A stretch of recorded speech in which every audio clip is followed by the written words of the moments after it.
What's your greatest fear about turning 40? Ooh. Okay, so I was reading this book. It's called Decade by Decade. It's by a life coach. It's because we kind of work in that space. Someone gave us this book, and what I thought was interesting about the 40s is that the wrestle is for significance. The 30s is about success. The 40s is about significance. And the biggest question is what I'm doing significant? You are listening to the Famous at Home podcast with Dr. Josh and Christi Straub. Because when it's all said and done, we all want to know that we were famous at home. Welcome back to the Famous at Home podcast. If you have been listening, you heard an interview with our children a couple weeks ago on 25 Days of the Christmas Story. And I hope you enjoyed that. I am starting with that to say 25 Days of the Christmas Story. Check it out. Advent family experience. We would love for you to do that. Now's the time. Tomorrow, December 1st. I think this is releasing. When this is releasing is tomorrow. December 1st is the day Advent starts. 25 days. 25 days leading up to it. You can get the devotional even if you get it a few days late. You just order it today. It's not a big deal. You kind of plug and play as you want to. It's not like this pressure that you feel like you have to get it all done. It's that time of year again. Christmas is here. We would love for you to check out 25 Days of the Christmas Story, an Advent family experience. This is an opportunity to do a devotional with your kids for the 25 days of Advent leading up to Christmas. These are stories that we have taken from scriptures to give your kids a sneak peek into all of the different happenings leading up to Jesus' birth, from Anna, Zechariah to Mary and Joseph and even gold, frankincense, myrrh. It's not just people, it's things. And then there's also places like Bethlehem and Nazareth and what those mean to the Christmas story. But the best part about this, in my mind, is the family experiences, the activities each day that allow you the opportunity to be able to take that biblical narrative, that biblical story, and implement it into a memory that you get to create with your family. So check out the show notes today for the 25 days of the Christmas story. We would love for you to have a copy and make memories with your family this Christmas. So 25 Days of Christmas Story, it'll be in the show notes. We'd love for you to get that. Last week, we talked to Matt Redman, an interview on Leader's Heart. We'd love for you gentlemen to sign up for that, February 26 to 29. We have signups and people enrolling already, and so it will fill up. Like we can't, there is a cutoff. So if you're thinking about getting in, I would encourage you to get in now because that is going to happen. We have a Leader's Heart cohort coming up. We can't wait for you to join us, February 26 through 29, 2024. This is a 6-month cohort that begins just outside of Nashville in a retreat where we come together and we focus on the heart of the leader. We'll focus on the way that we lead and live from a whole heart at home and in our workplace. And one of the most important parts of this is we also do follow-up for 6 months. We do follow-up coaching calls together to really hone in and focus on who we're becoming as men. We would love for you to join us. Check out famousathome.com/theleadersheart. You'll see it in the show notes today. That's famousathome.com/theleadersheart and submit your application. I cannot wait to talk with you and have you join us in February. So February 26 to 29, 2024, it is a 6-month cohort. We'd love to have you join us in person starting in February for that. Check that out. You can apply in the show notes with the link there. Christi and I are talking today because we are back from a trip that we just went on, and that trip was specifically and purposefully to celebrate a birthday. Mm-hmm.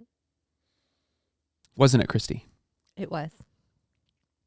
My birthday. Your birthday. So Christi's birthday. A milestone birthday. A big milestone birthday. And back by popular demand this week is an interview with yours truly, Christi Straub, because everybody loves when I interview her. And so I'm like, well, I'll just interview her for our podcast because it just makes more sense. Makes me laugh. So but okay. We're going to move forward. She's going to be my interviewee all the time. And so we're going to just interview her when she comes on the podcast. So today, what's your milestone birthday? I turn 40. You know what's funny about that? I remember as a kid reading the local newspaper, and people would put ads in the local newspaper, and for people turning 40, and it would say, "Lordy, Lordy, look who's 40." And I used to think, man, those are old goats.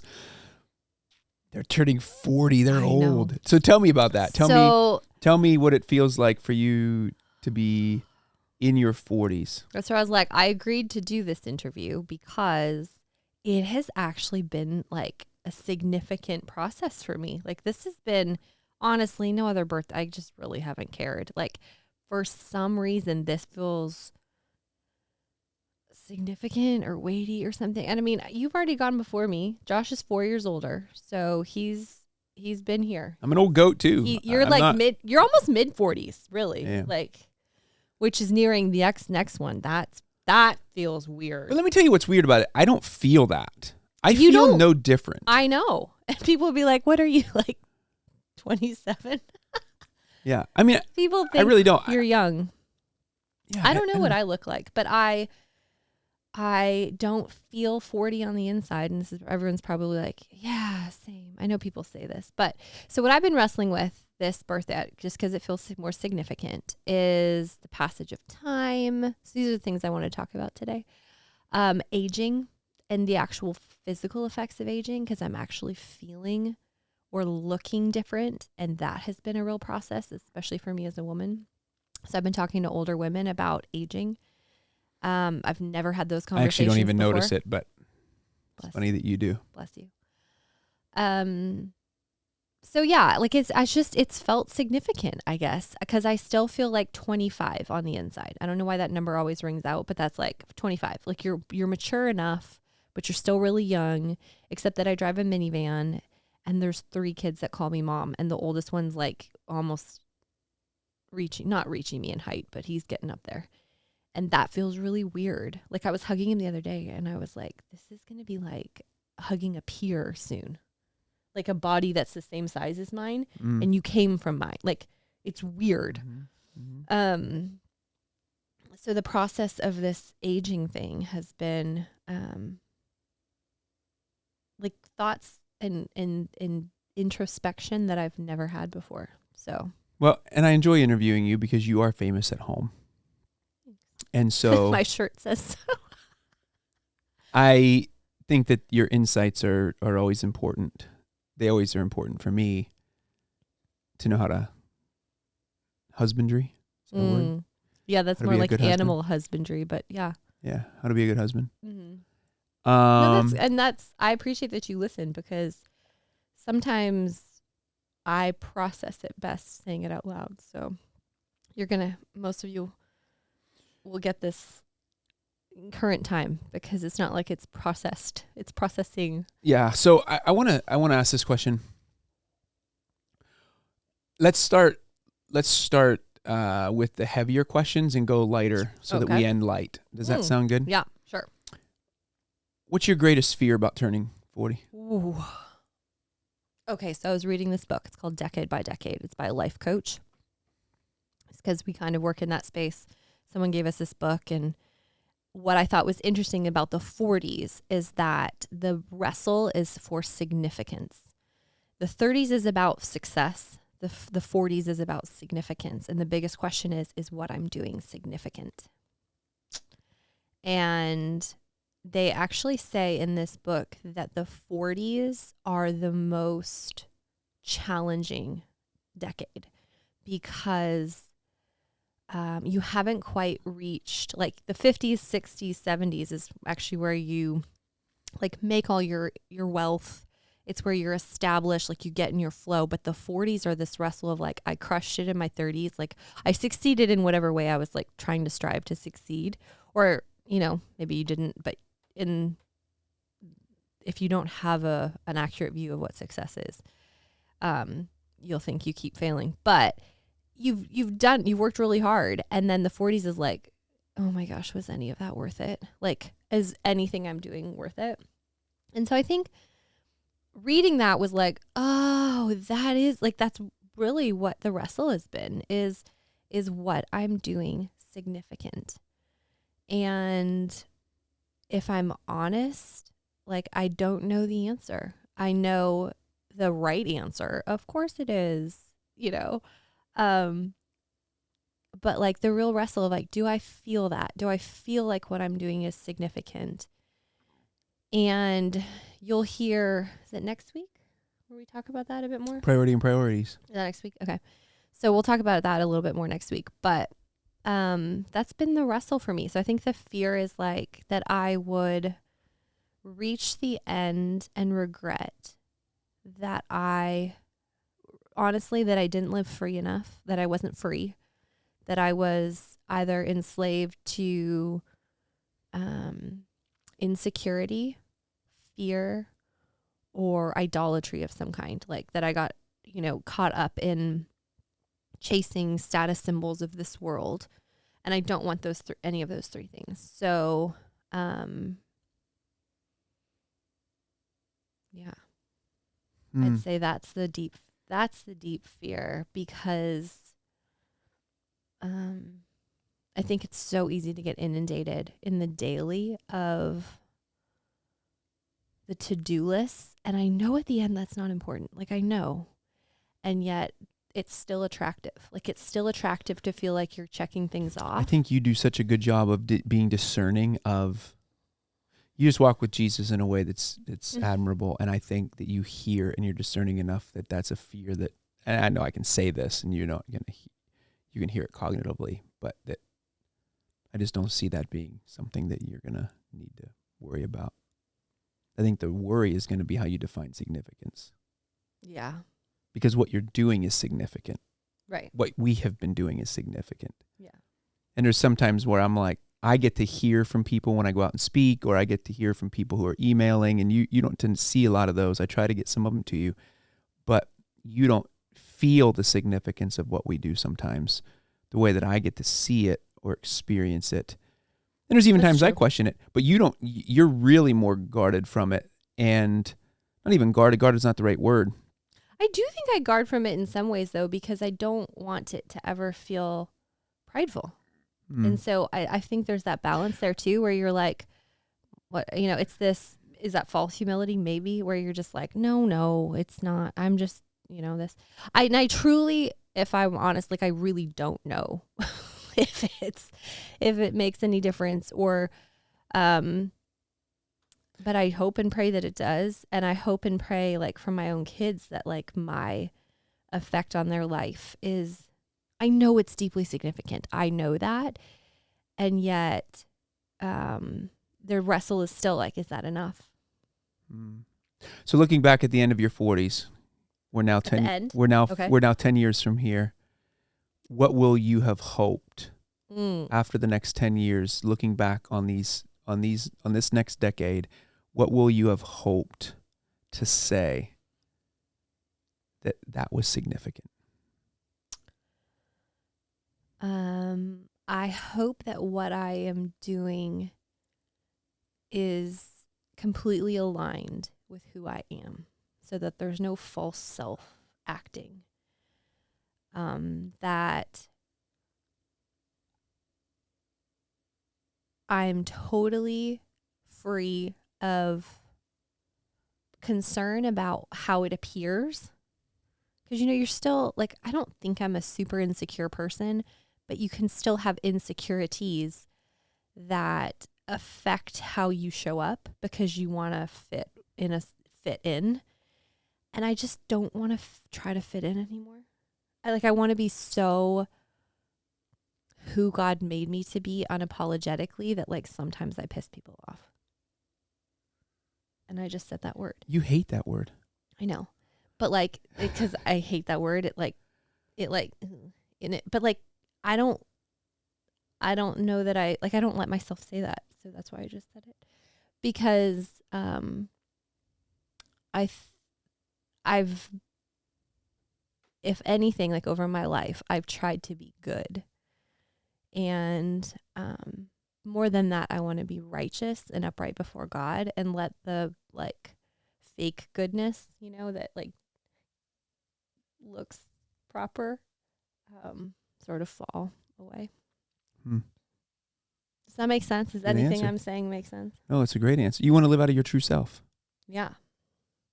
You want to be true to who you are. Yeah. And truly not controlled or narrated or dictated by like, well, this is what a Christian mother, looks like. I have a friend who we use the term feral. And basically like, it means to like be wild, basically like of wild nature, like not domesticated. And I feel like I'm entering into my like feral season, my feral decade. And I mean that in, I hope, really good senses, but where it's just not quite so contrived or controlled or look all, it's just so, but it's just free. Wow. Processing that as your husband. Feral life. A feral Here life. we go. And because can I add to that? It takes less effort. Like it takes less energy because you just get to be like you get to. And I think that's what we've actually started to do here is like you just love people. You invite them in and you don't care what the house looks like. that's the beautiful part. You don't care About what you look hospitality. like. You don't doesn't care how it's perceived. Like that to me, there's like a wildness to that takes less energy than all of the carefully guarded things, which I learned, from little. Like the more perfect you are, like the less chance of being criticized.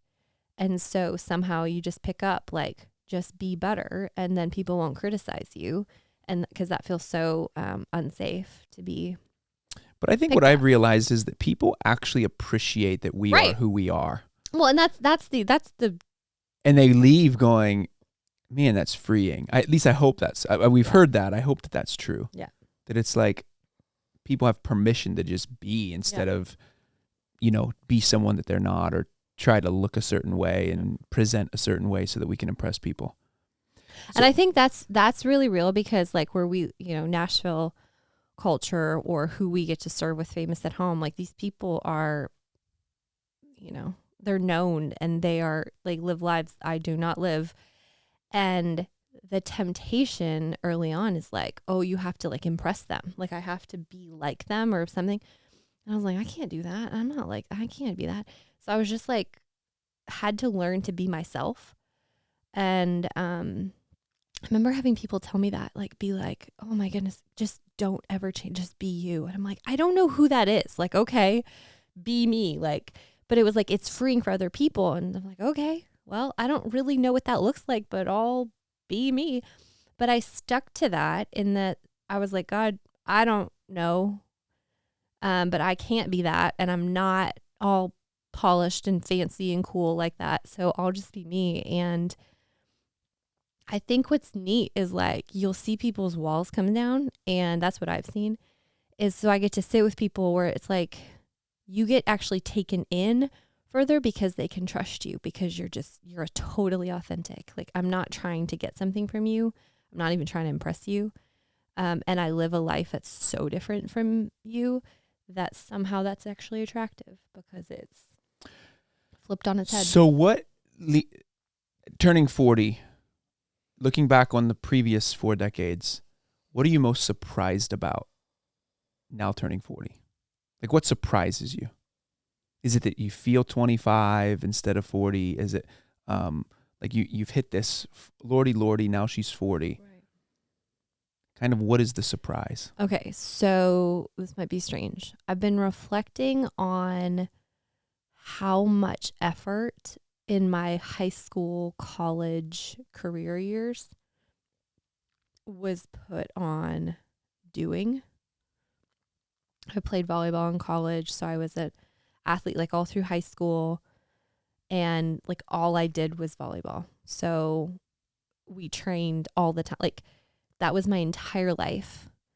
And it almost feels like it was a blur. Like it almost feels like it was just like I didn't even live it. I just experienced it. Like I just went through it. It's very strange actually. Like it feels like another life. Like it wasn't me. And I'm not saying there wasn't great points of it. But I think what I look back on is that felt like a whole section of my life. And I'm not saying it was missed, but I didn't feel it, like I didn't experience it. I wasn't present for it because I was just like surviving it almost. And I've heard this now doing like the somatic work where you actually see the effects of chronic stress on bodies. That's what I was experiencing and didn't know it. But so many high level athletes have these repercussions later where it's like the toll finally is felt in the body and it comes out in crazy ways. And so there's a part of that I feel like I'm just kind of trying to wrap my head around because I don't know that I would say that I regret it. I don't think that's the word, but I feel like I missed something. And what's interesting is now on this perspective, being 40 and being all these years out, and nobody knows nor cares that I played a sport. Nobody even has a clue. Like I'm not, my own kids would have no idea unless I tell them. And it's so insignificant. And I think what's so, how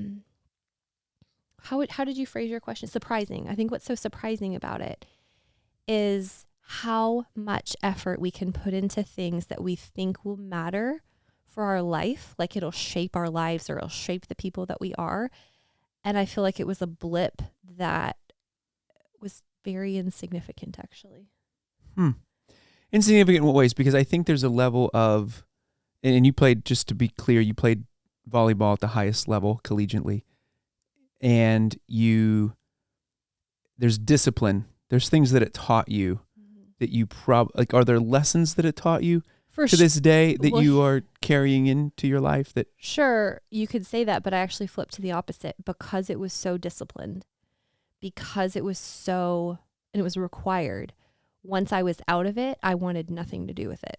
I wanted nothing. Like I am just reclaiming the discipline again for my own like physical body in terms of like working out and enjoying it, not working out because like, oh my gosh, I have to, but it lost the joy. And I'm not saying this is for everybody. So please don't like, it's not sports or not sports. I'm saying the most surprising thing about for me was like, I was told I was always, I don't want this to sound like, I always would try to be the best. Like if you told me that it like to be the top of my class, highest grades was the goal, like that's where people like say great job and the teachers love you, then that's what I did. And so you just like set a bar for what is a good, and that's where I was like, oh, okay. And it wasn't like, it was just like, sure, that's what you're supposed to do. So I would get really good grades and I would try really hard in a sport. And so I just kept getting better.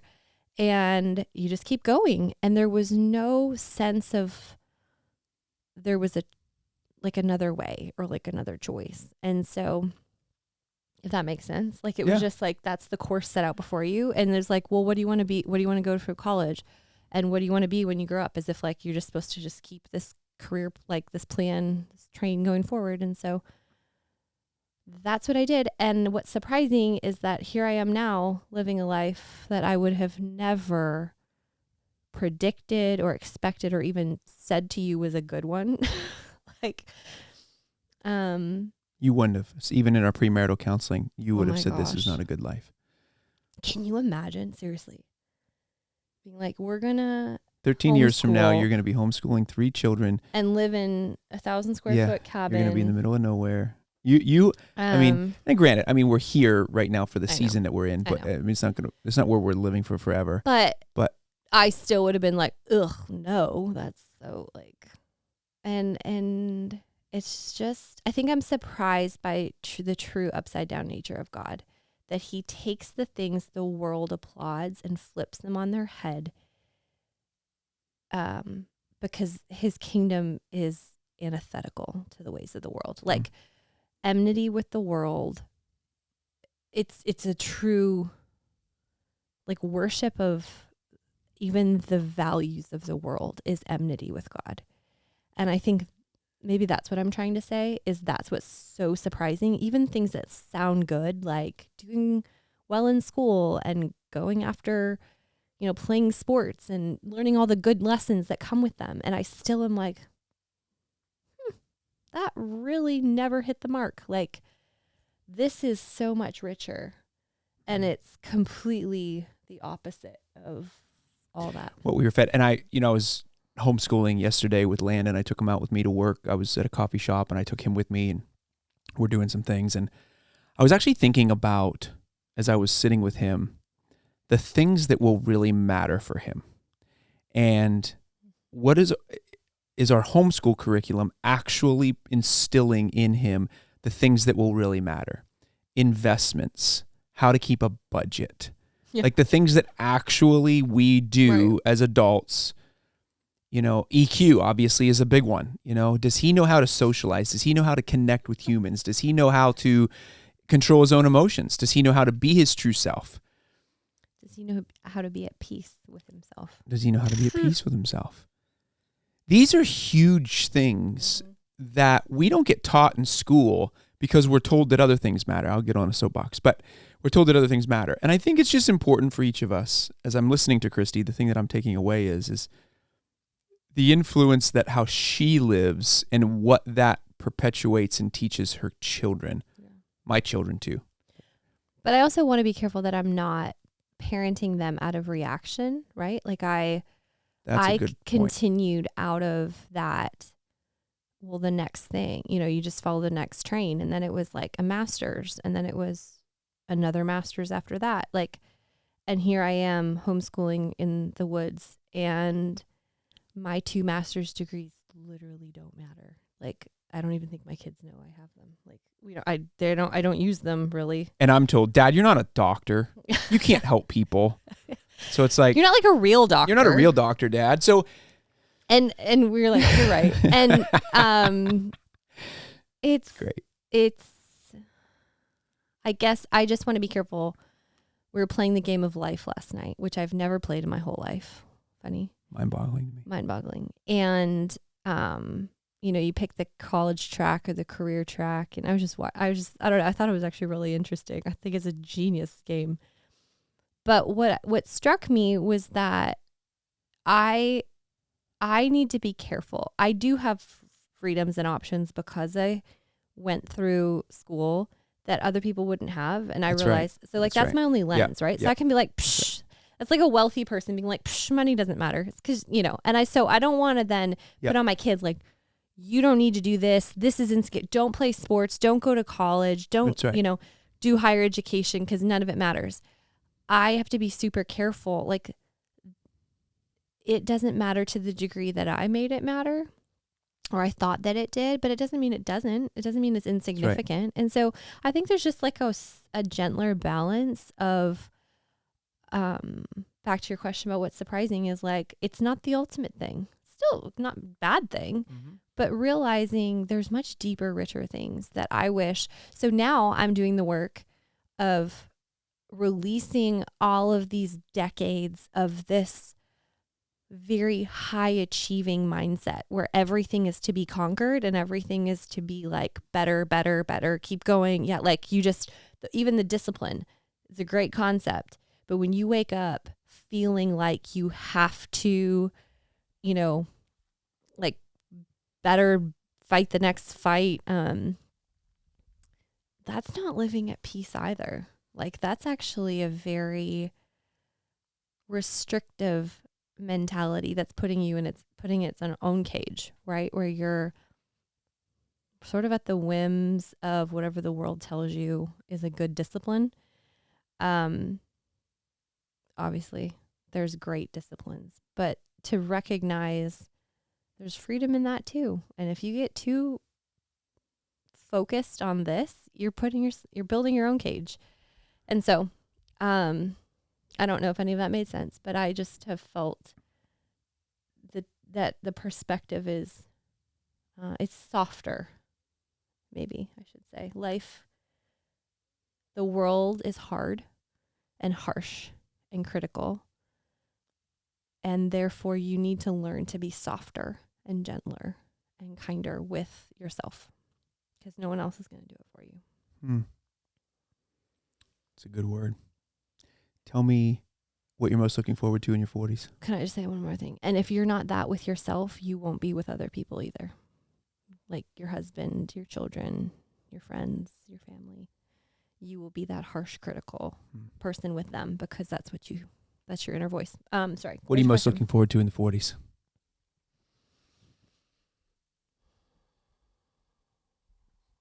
I keep wanting to say the word freedom. Okay. Explain. Like just from the I got Mel Gibson, Braveheart in my brain. Freedom. Yeah. A little bit like that. You've never seen Braveheart in your life? No, I'm sure I haven't. Well, I don't watch stuff like that. So I can't wait till I can watch that with the boys. my heart is far too sensitive for that. So when the Lord says to guard your heart, for it is the wellspring of life, I take that seriously.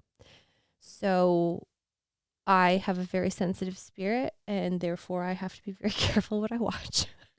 So Hallmark is great, and Great American Pure Flicks. yeah, Pure Flicks. All right. So what are you most looking forward to in your 40s? Freedom. Freedom. Explain that. I think I have, though. I think that's what I'm talking about. It's like freedom from culture, like expectations, freedom from doing like just being totally free to live how God made me to live, regardless of how it looks. And you are where you are today because of the decisions that you have made over the past probably 5 years. I wouldn't say 10, but 5 for sure. Those first 5 were rough. Oh my gosh. Not first 5, but yeah, first 5, maybe 8 years. I mean, we've been married for 13. I've just seen, so I say that to say, I mean. Hey, we're coming up on 14 there, kids. I know, it's very true. For those listening, I think it's important to hear the decisions you're making aren't just like clear out of the blue. Like, oh, I'm turning 40 now, I'm going to make this decision. Oh gosh, no. You have to lay a foundation for a lot of this stuff. And I think. Word. And you can't just say it. Like, here's the thing. I think I've said this for probably 10 years. But I'm just starting to actually experience the fruit of walking in freedom. And that is hard fought for. Yeah. Like. Yeah, you're battling your mind. You're battling the world, the culture, the enemy. I mean, you're battling a lot of things to get to where you are. Mm-hmm. And so I just, I think and that's why I think my work with women is so impactful for me because I've had to do it first. Mm-hmm. Obviously, you can't lead to people where you're not. So I've had to do it first. So then when I actually get to sit with women who are walking the same, like it's truly where it's like it makes your pain your purpose, and you get to watch lessons you've learned and hard fought for influence someone else, and they actually have weight because it's not just like a information you're telling them. It's like you're walking through them with a felt knowing. Like, I know this is true. I know you can be free of this. I know because I was there and I've experienced it. But you can't. So I just, in some ways it's like that love-hate thing, right? Where you're like, you hate that God had to teach you those really hard things or walk you through the hard things. But then when you actually get to see the fruit of why you did it, like maybe just a glimpse anyway of why it had to be that way, that makes it worth it. It's a good point. And that's for all of us. Like, whatever the heart is in your life that you're walking through, knowing, like, that's what they call a wounded healer. You have to carry the wound in order to help heal others. Otherwise, you're just like a teacher. And not empathetic. Yeah. And that doesn't. That's 2 Corinthians 1. I believe that is. Comfort those with the comfort that you've been given. Yeah. Yes. That was the verse that wasn't coming to me. Yes, that one. Comfort those. Yeah. That one. Which brings me to the question that you haven't asked me, but I'm just going to go for it. I don't know if you're ever going to ask me this, but like one thing, like what I want to get better at or grow in this decade? Would you have asked me a question like that? I wasn't going to ask you that question because I feel like you're already No. hit perfection in my eyes. And so wow. I didn't think that there was anything else. Wow. I was going to ask you maybe what you feel like I could grow in to become more like you. You sweet But liar. But go ahead. So I really want to study the Word of God. Like I want to. That's one thing I really want to grow in. It's news to me. I don't know if I want to go to like seminary or just study it on my own, but like I really want to study the Word.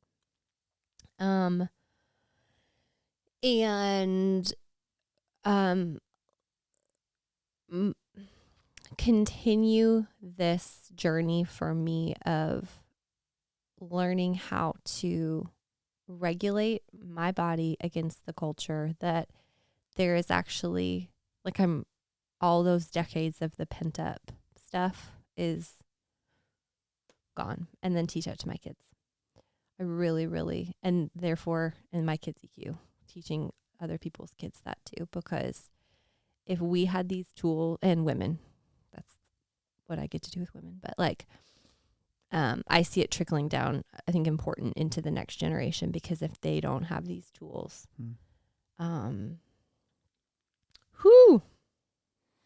you know the effect It's good. it has. I didn't know that was what you wanted to do. It's great. Yeah. There's always good things for me to be a better husband, to think through. Yeah. I think those are the things that I feel like will carry the most weight. Oh, 100%. There's no question. So. Yep, I agree wholeheartedly.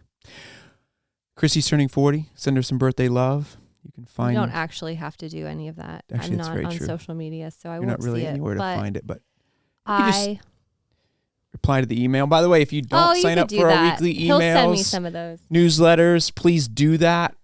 This is the way that we a lot of times interact with you guys, is through email, just because we're not as active on social media. We are Famous at Home on Instagram and then on Facebook.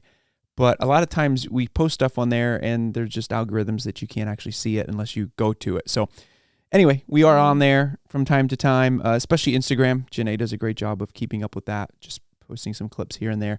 But Leaders Heart Cohort's coming up. Yeah. Group coaching's coming up.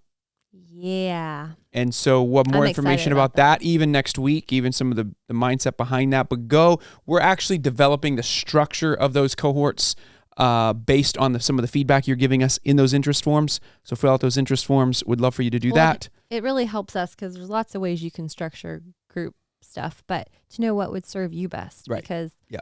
you're a special group of people, because we have a lot of things as young families. Like, it's just, we don't have all the time in the world. Yeah, so we want to make have sure to that be we pretty careful how we cater steward it well. to as many people as we can. Yeah. And do it well. Yeah. So that's that process. Leaders Heart, fill out the application.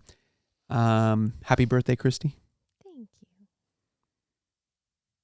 I feel Surreal.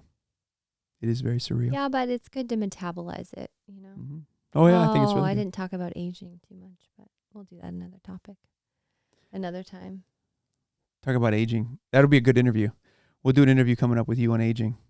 Let's log that one. Okay. All right. Keep in mind, until next week, that the greatest red carpet you will walk is through your front door. Keep being famous at home.